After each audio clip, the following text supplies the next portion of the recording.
when we talked to you 12 days ago, I don't think any of us thought to ask about Devante Downs. What has he done to impress you? And is he kind of the perfect example of when coaches always say it's a new slate after a coaching staff change? He didn't really get much of an opportunity last year. I imagine there's not a whole lot of film on him. Yeah, I know he came in, later in the season last year. So, but yeah, it's a perfect example of kind of wiping the slate clean, giving a guy an opportunity, and everyone's on the kind of level playing field. And he's done well. He's done well for us. What is it about him specifically that's caught your eye? I think a little bit of probably some confidence, just in the, familiarity of the area, the staff a little bit, and time we've been around each other, just most of it Zoom. But and then just, he's a bigger athlete. He's one of the bigger guys in the room. He's in the 240 range. Most of the guys are a little bit lighter than that. Hey, Kevin. I know when we talked to you about Zoe, it was more about your background with him in college, but he's basically been an edge guy here. Do you think he can play in the inside? And if so, like what traits does he have that, could translate there? Yeah, he has a unique skill set overall, with his length, athleticism. There's probably a lot of positions he could play. He probably, heck, I'm sure they probably would like to have him on the offensive side, just the way he can run. But, there's a possibility of that. If we got into a bind, I'm sure he could jump over there and do that. There were some things he did at the college level. It wasn't his main deal to play, inside backer, but the scheme kind of allowed it to happen, if that makes sense. So he's a guy that could possibly, do that if needed. I want to go back to Devante Downs for a moment. When he came out of college, I believe he had a knee injury his senior year. And I'm just wondering, how long does it usually take? I know every guy's different, but when you look at his film and you look at his background, how much of that knee injury do you think maybe stunted his development? And do you see him now finally rounding back into that pre-knee injury form? Really didn't realize that until you brought it up, but that, that could be. I mean, each guy's different.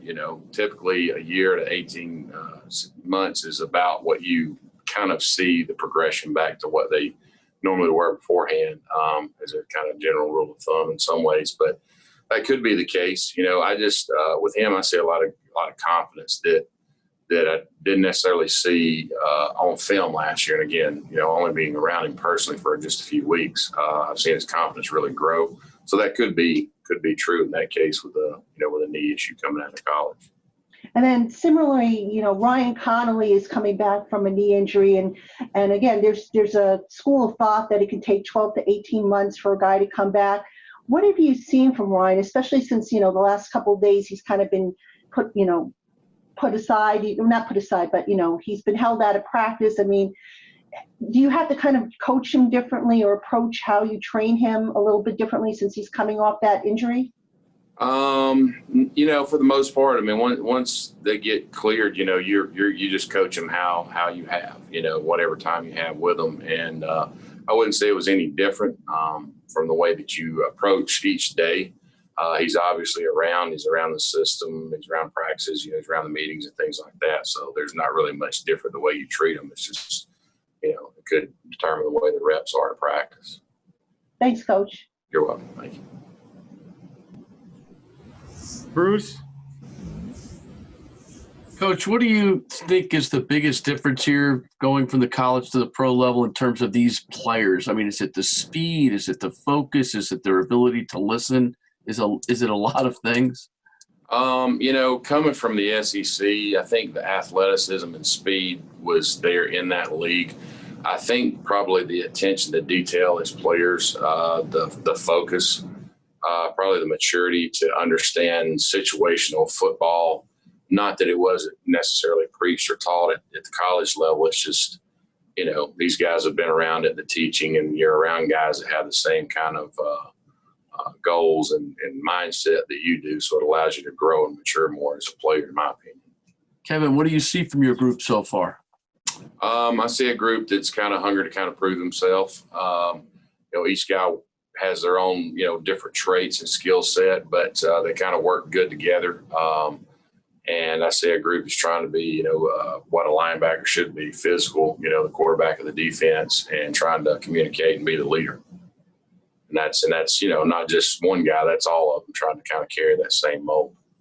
Hey, Kevin, I'm just curious. I wanted to ask you about Tay Crowder. I mean, we talked about Downs and how he's on the bigger side. Crowder seems to have a little bit different of a profile in there, bringing speed and athleticism. Just curious what you've seen from him. He seemed to flash a little bit in the scrimmage last Friday, just kind of coming up and being willing to hit at the point of attack. Yeah, he was obviously being at Georgia. I knew Tay a little bit, beforehand, kind of knew what he was about. He's a guy that coming out of high school was a running back, tight end, offensive player, and through his college career transitioned to the defensive side. Very similar scheme to a certain degree in what we do. So I think that's helped him to where he doesn't come in just with a complete, ground zero. He has just terminology, and language he's trying to interpret. But he's done well. He still has a ways to go, some learning, some understanding, some situational awareness and things like that. But he's done well for us. Does have a different skill set than the other guys. A little big, taller, longer. Probably a little bit more athleticism than a lot of the other guys in the ring.